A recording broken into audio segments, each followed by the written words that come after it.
Assalamualaikum warahmatullahi wabarakatuh. Alhamdulillah wassalatu wassalamu ala ashrafi khalqillah Sayyidina wa maulana Muhammad ibn Abdullah wa ala alihi wa ashabihi wa man tabi'ahu wa nasarahu wa walah wa la hawla wa la quwata illa billah amma ba'd. Hadirin jamaah Majlis Talim Masjid Al-Husna yang saya muliakan, khususnya ketuanya Bapak Haji Sugeng Hartoyo dan juga para pengurus, diantaranya Bapak Haji Suatmo dan juga para tokoh masyarakat yang hadir dan remaja sekalian serta ibu-ibu. Syukur alhamdulillah malam minggu ini ya, walaupun di malam minggu, namun tetap kita hadir berkumpul untuk mengisi waktu kita dengan yang terbaik, yaitu menuntut ilmu, mempelajari agama. Mudah-mudahan kehadiran ini Allah berkenan melimpahkan limpahan pahala yang sebesar-besarnya. Semoga dengan kemurahan Allah diampuni kekurangan, kesalahan dan dosa-dosa kita, dan semoga kelak nanti dimasukkan ke surga Allah Subhanahu wa taala. Amin ya rabbal alamin. Halaman 539. Hadis nomor 13 ya, yang saya tandai nomor 13 ini ya. Ini saudara-saudara, hadis nomor 13 ini hampir sama dengan hadis-hadis sebelumnya, seperti hadis nomor 12 menerangkan tentang keutamaan orang yang berilmu dibandingkan orang yang tukang ibadah, dan keutamaan mencari atau menuntut ilmu ya, dibandingkan usaha dan ibadah yang lain.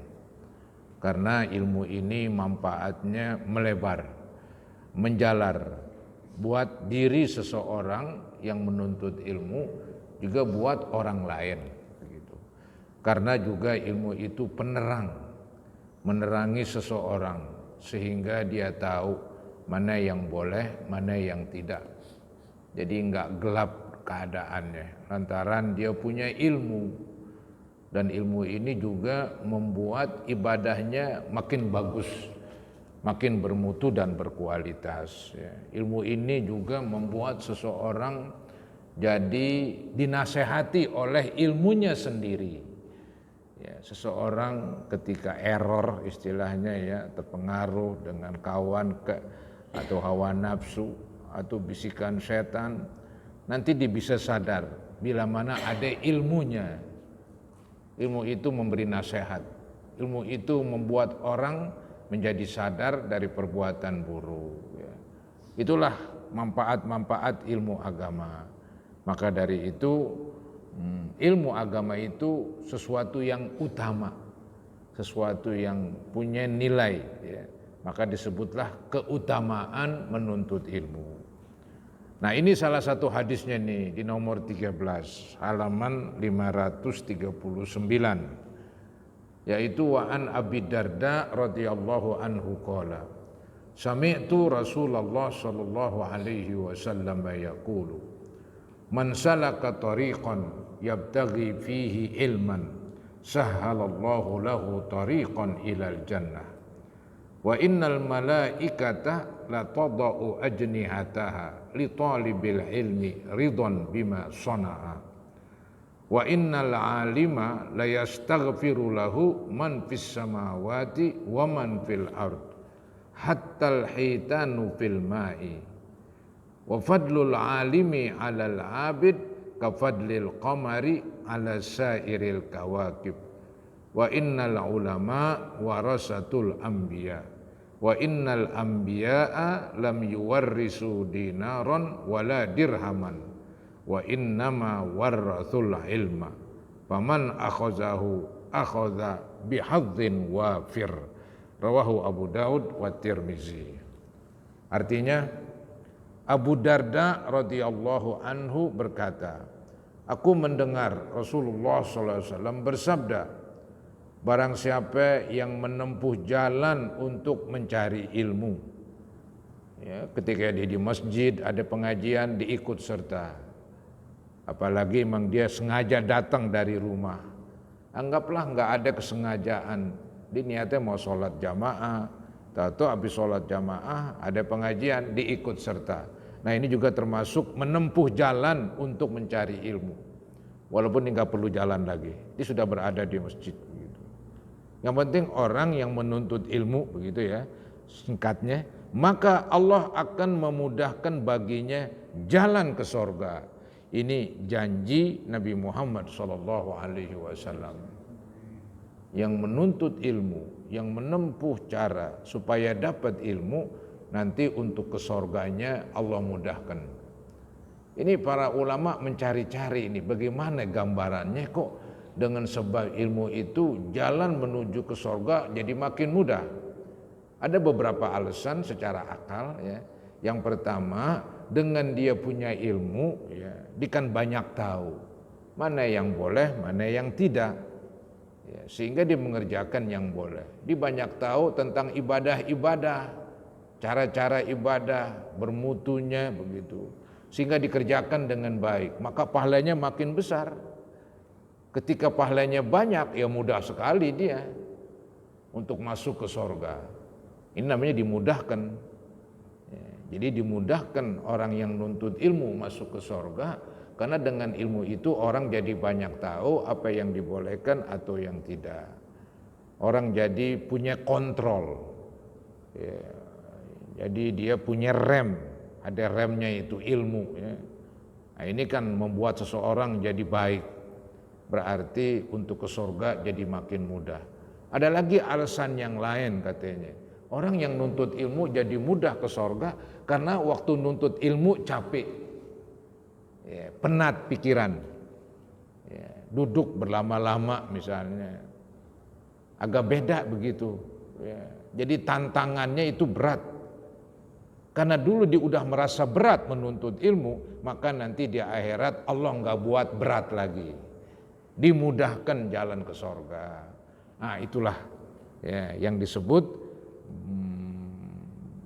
barang siapa yang menempuh jalan untuk mencari ilmu, maka Allah akan memudahkan baginya jalan ke sorga.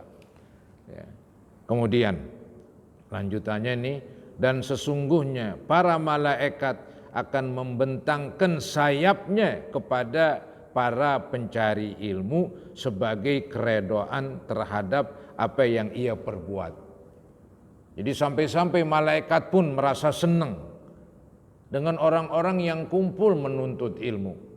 Digambarkan mereka itu yaitu menaungi orang yang nuntut ilmu dengan sayapnya untuk mengungkapkan rasa cintanya dan senangnya nih malaikat kepada orang yang nuntut ilmu. Ya, karena memang kan malaikat itu ya, diciptakan oleh Allah untuk ibadah lah, senang dengan ibadah. Menuntut ilmu ibadah yang paling tinggi, sebetulnya begitu. Ibadah yang paling berkelas dan yang paling tinggi tidak lain menuntut ilmu. Maka Imam Syafi'i mengatakan afdol yang perbuatan yang paling afdol setelah yang wajib tidak lain menuntut ilmu. Ya. Istilahnya ibadah sunat masih di bawah, lebih tinggi menuntut ilmu. Begitu. Nah untuk itulah para malaikat senang kepada mereka.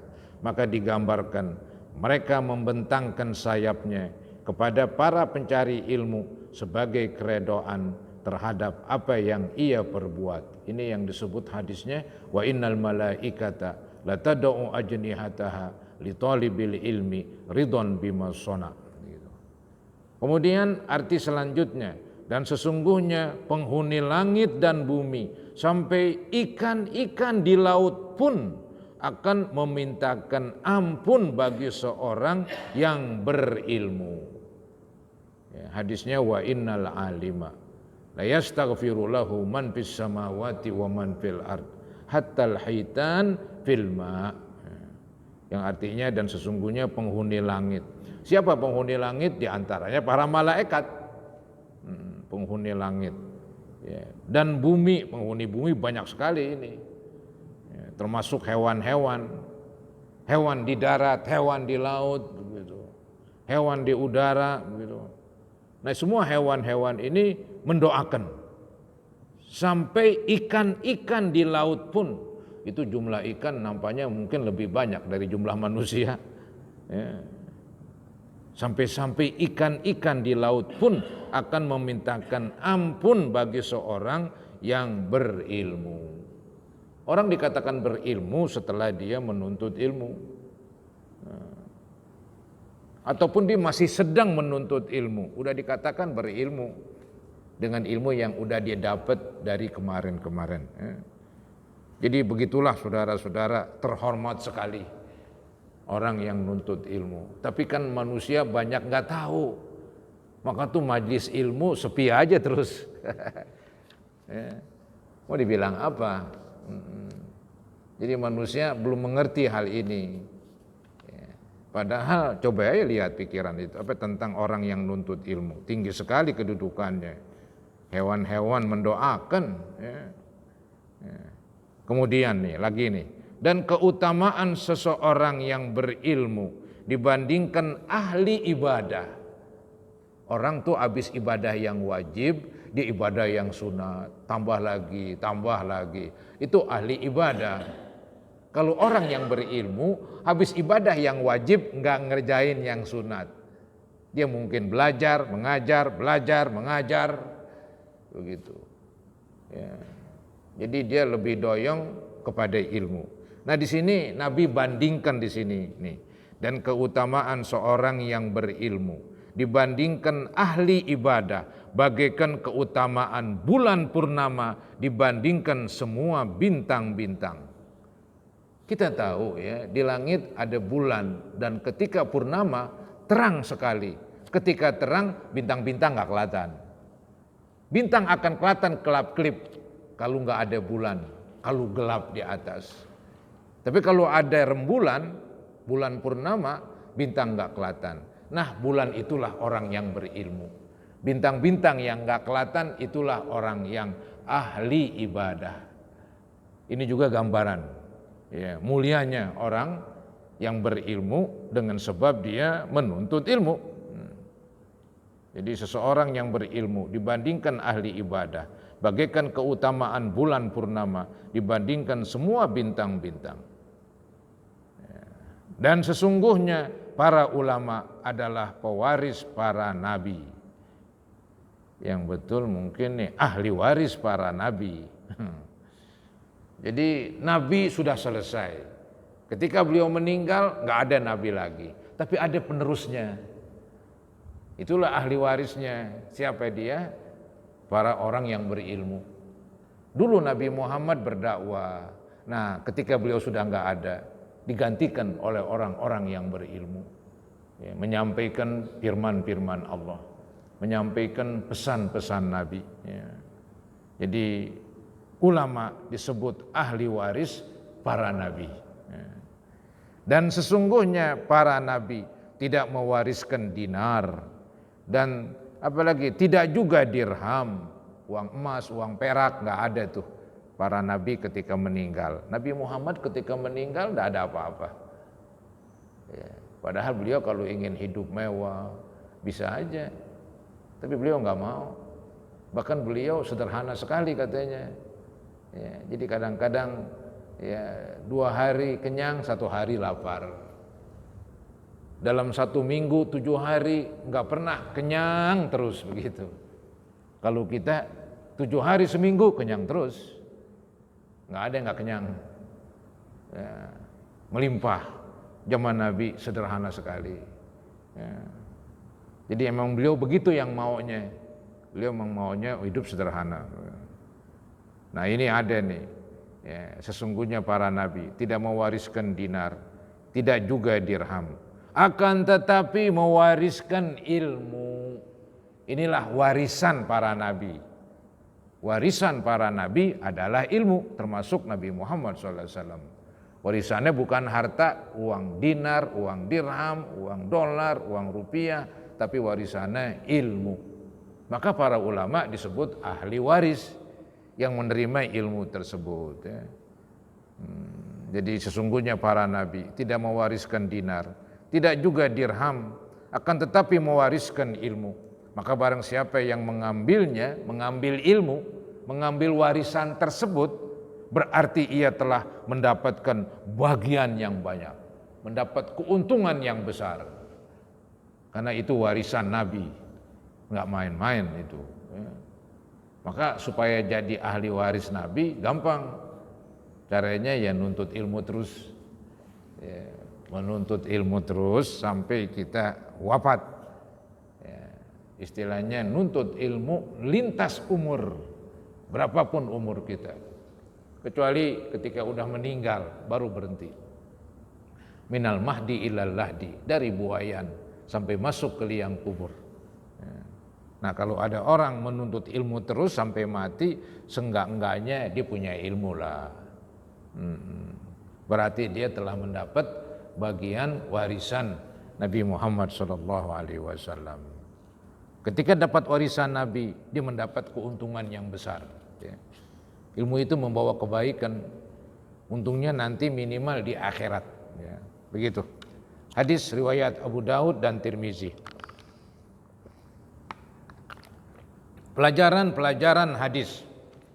1. Anjuran untuk memuliakan orang-orang yang menuntut ilmu.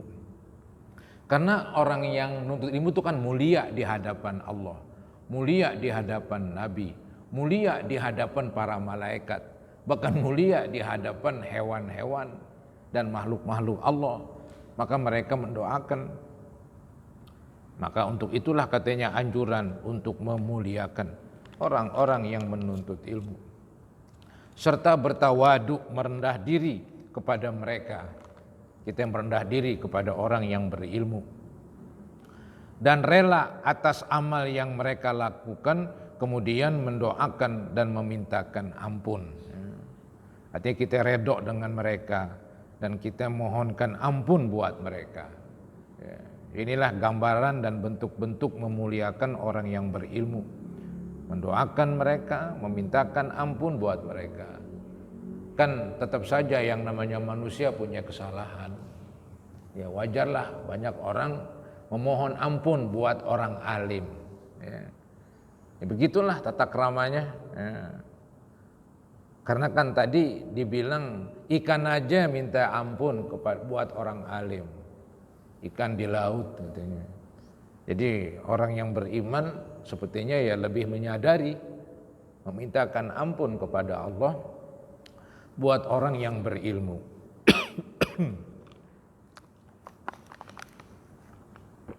Nomor 2, keutamaan ilmu adalah bagaikan cahaya. Ilmu itu penerang cahaya. Cahaya itu kan menyinari ketika gelap. Jadi orang gak kesandung, gak terperosok, gak kecebur, karena ada cahaya. Begitu juga ilmu. Gara-gara ada ilmu, orang gak terperosok ke dalam yang haram, gak tersandung ke dalam perbuatan buruk. Karena ilmunya itu selalu mengingatkan dia. Keutamaan ilmu adalah bagaikan cahaya yang menyinari jalan manusia menuju kebaikan dan kebenaran. Nomor 3, ilmu merupakan harta atau kekayaan yang paling agung yang harus dihormati. Ilmu ini melebihi kekayaan, begitu ya. Dikatakan ilmu merupakan harta atau kekayaan yang paling agung yang harus dihormati dan dihargai oleh orang yang telah memperolehnya. Ya, jadi orang yang telah memperoleh ilmu dihargai, dimuliakan oleh Allah, Rasulnya dan hewan-hewan. Itulah keistimewaan orang yang berilmu. Ya. Dengan ilmu itu ya dia jadi mengerti, dia banyak tahu dan dia bagaikan diterangi oleh ilmunya. Ya. Ada ini perkataan Imam Ali, ya, orang punya ilmu, ilmu menjaga dia. Orang punya harta, orang menjaga harta. Berlawanan. Saya punya harta di rumah banyak, saya jaga, kalau nggak jaga orang ambilin.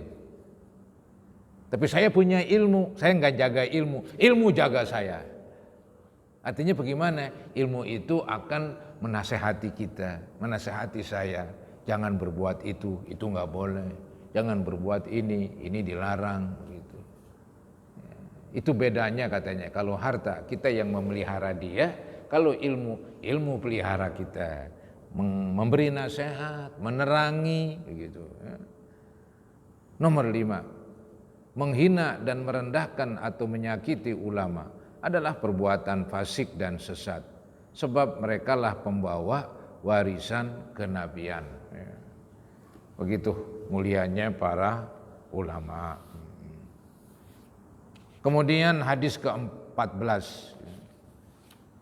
Wa ibni Mas'udin radhiyallahu anhu qala sami'tu Rasulullah sallallahu alaihi wasallam yaqul naddarallahu imra'an sami'a minna syai'an faballaghahu kama sami'ahu farubba muballighin aw 'amin sami'in rawahu Tirmizi wa qala hadisun hasanun sahih.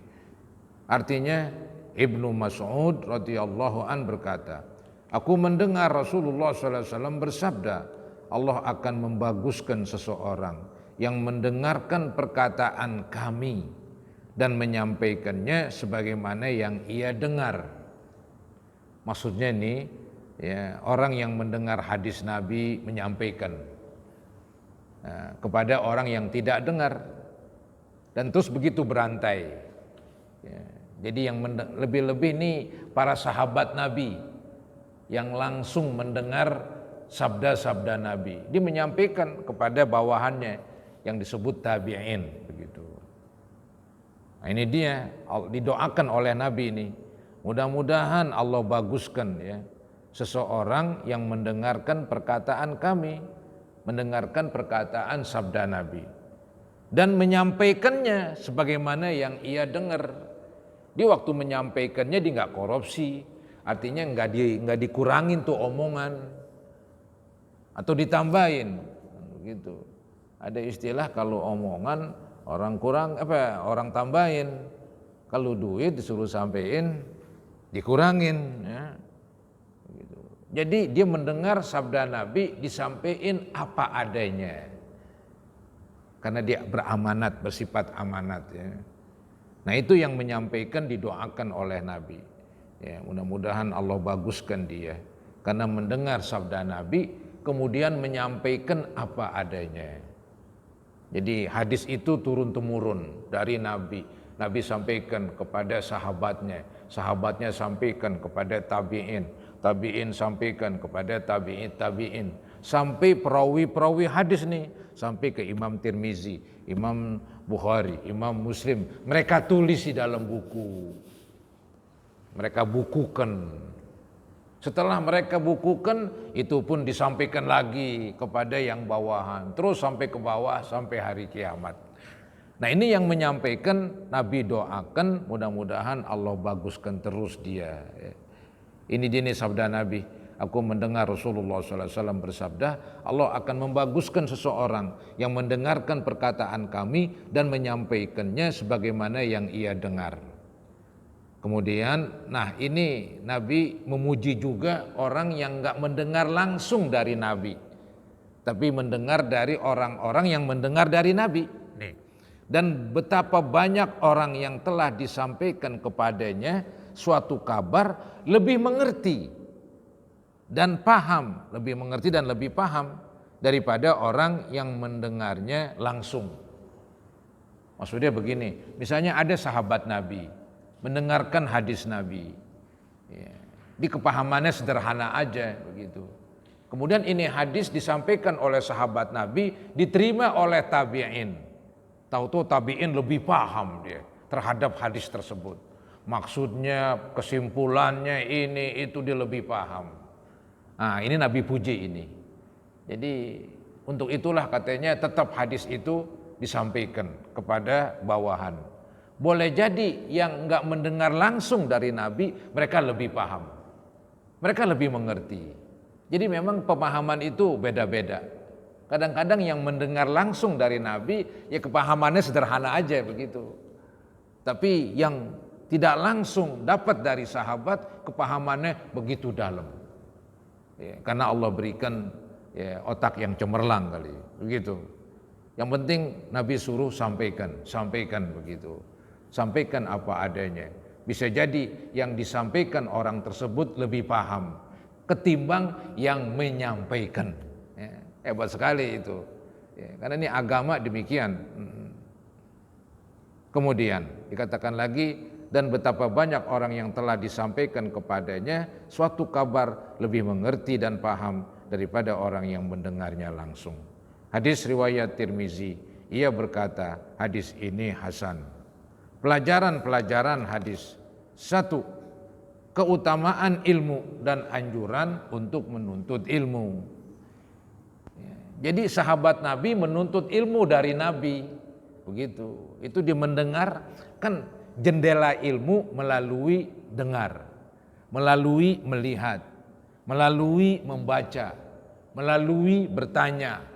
Itu jendela ilmu istilah saya. Ilmu masuk melalui jendela itu. Ya. Jadi mendengar itu disuruh. Jadi tadi kan mendengar hadis Nabi, dia menuntut ilmu. Setelah dia menuntut ilmu dapat disampaikan kepada orang yang enggak mendengar langsung kepada Nabi. Nabi puji tuh orang yang enggak langsung mendengar dari Nabi. Jangan-jangan mereka lebih pintar, lebih paham. Nah ini katanya menunjukkan disuruh menuntut ilmu.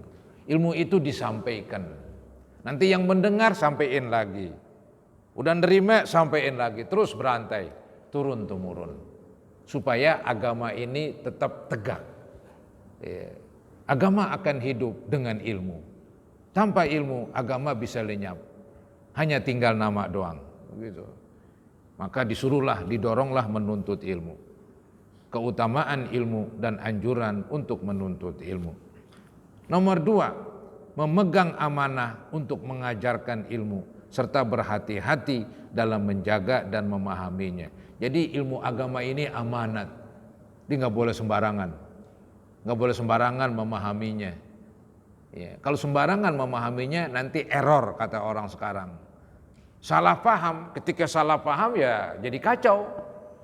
Ya, jadi ini agama dipahami harus baik-baik, harus benar-benar dan harus hati-hati. Ya, enggak sembarangan. Ya, karena rusaknya pemahaman terhadap agama ini berakibat buruk. Ya, berakibat buruk begitu. Mungkin terjadinya apa ini seperti bom bunuh diri di Indonesia, kepahamannya beda. Kepahamannya beda dalam memahami agama. Ya. Itu kasihan ya. Jadi memegang amanah untuk mengajarkan ilmu serta berhati-hati dalam menjaga dan memahaminya. Jadi seorang guru harus bersifat amanat. Ilmu disampaikan dengan benar. Jangan diselewengkan pemahamannya. Bisa jadi pemahamannya beda demi kepentingan, kan begitu. Ada istilah demi kepentingan politik misalnya. Ya. Jadi agama dipahami jadi menceng, jadi bengkok sesuai dengan keinginannya. Itu bisa aja. Maka dilarang. Ini ilmu amanat. Yang namanya amanat dijaga baik-baik dan disampaikan hati-hati. Baik, satu hadis lagi. Ya, banyak sih. Satu hadis lagi, wa an Abi Hurairah radhiyallahu anhu qala. Hadis dari Abi Hurairah, berkata beliau, qala Rasulullah sallallahu alaihi wasallam, man su'ila an ilmin fakatamahu uljima yaumal qiyamati bilijamin min nar. Rawahu Abu Daud wa Tirmizi wa qala hadisun hasan. Artinya Abu Hurairah radhiyallahu an berkata bahwa Rasulullah SAW bersabda, barang siapa ditanya tentang ilmu, lalu ia menyembunyikannya, maka ia akan diikat pada mulutnya dengan tali dari api neraka di hari kiamat kelak. Ini menunjukkan bahwa ilmu itu nggak boleh disimpan, ilmu itu nggak boleh dipelitin, ilmu itu sampaikan begitu. Itu agama Islam punya pendirian.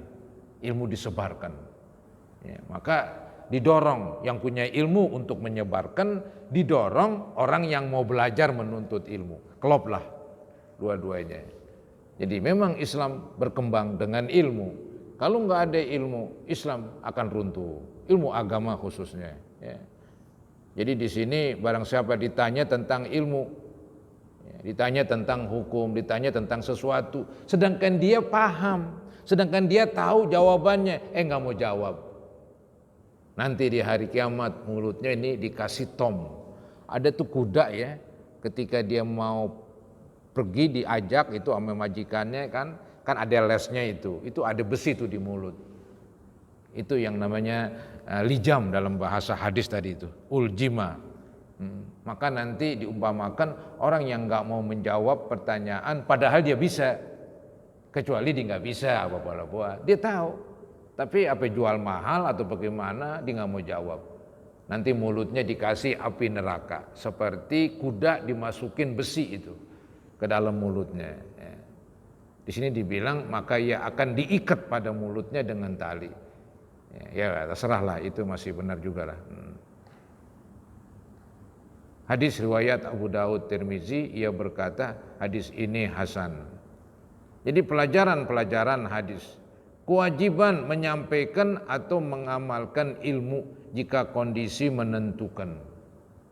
Ya, sampaikan ilmu. Ya. Memang kalau seorang guru dia bisa menyampaikan ilmu kalau diminta. Ini lagi. Kalau nggak ada yang minta, nggak ada yang nanya, dia punya ilmu ya nggak apa-apa. Ini dia diminta, Bapak Ustadz mohon ngajar anak-anak kami begitu. Wah dia nggak mau begitu. Padahal dia bisa. Dosa itu dia. Nanti mulutnya dimasukin tom besi yang biasa dimasukkan ke mulut kuda itu. Ya, cuman besinya terbuat dari api begitu. Dulu dia pelit dengan ilmu. Dia mampu menyampaikan, tapi ketika diminta dia nggak mau. Ya. Jadi kewajiban menyampaikan atau mengamalkan ilmu jika kondisi menentukan. Nah bagi guru, bagi orang yang berilmu, ketika diminta, kalau nggak diminta ya apa-apa buat. Kadang-kadang ada orang berilmu tapi nggak diminta ngajar, ya udah, ilmu buat dirinya aja, begitu. Khususnya yang berkaitan dengan urusan agama. Kalau urusan agama ini semuanya mesti tahu. Yang kaya, yang miskin harus mengerti. Begitu.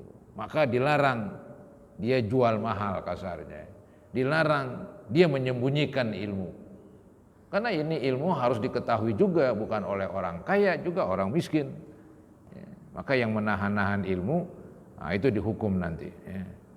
Jadi kewajiban menyampaikan atau mengamalkan ilmu jika kondisi menentukan, khususnya yang berkaitan dengan urusan agama. 2, menyembunyikan ilmu termasuk dosa besar. Ini dikatakan menyembunyikan kalau diminta, dia nggak mau. Kalau ditanya, dia nggak mau jawab. Kalau nggak ada yang minta, nggak ada yang nanya, nggak dosa dia. Walaupun dia banyak ilmunya, begitu. Ya. Dia hanya ilmu buat dirinya aja. Lantaran masyarakat nggak memintanya. Ya, lantaran masyarakat tidak memintanya. Menyembunyikan ilmu termasuk dosa besar dan pasti akan mendapatkan ancaman yang keras dan siksaan yang pedih. Nggak boleh menyembunyikan ilmu. Sampaikan. Ada istilah balighu anni walau ayah. Sampaikan dari saya, kata Nabi, walaupun 1 ayat. Yang mengerti, yang paham, sampaikan kepada orang lain. Kalau memang mereka memintanya, kalau nggak ada yang minta, ya nggak dosa lah. Yang penting buat dirinya dimengerti agama. Baiklah saudara-saudara, inilah yang dapat saya sampaikan. Ya mudah-mudahan apa yang saya sampaikan ini ada manfaatnya buat kita sekalian.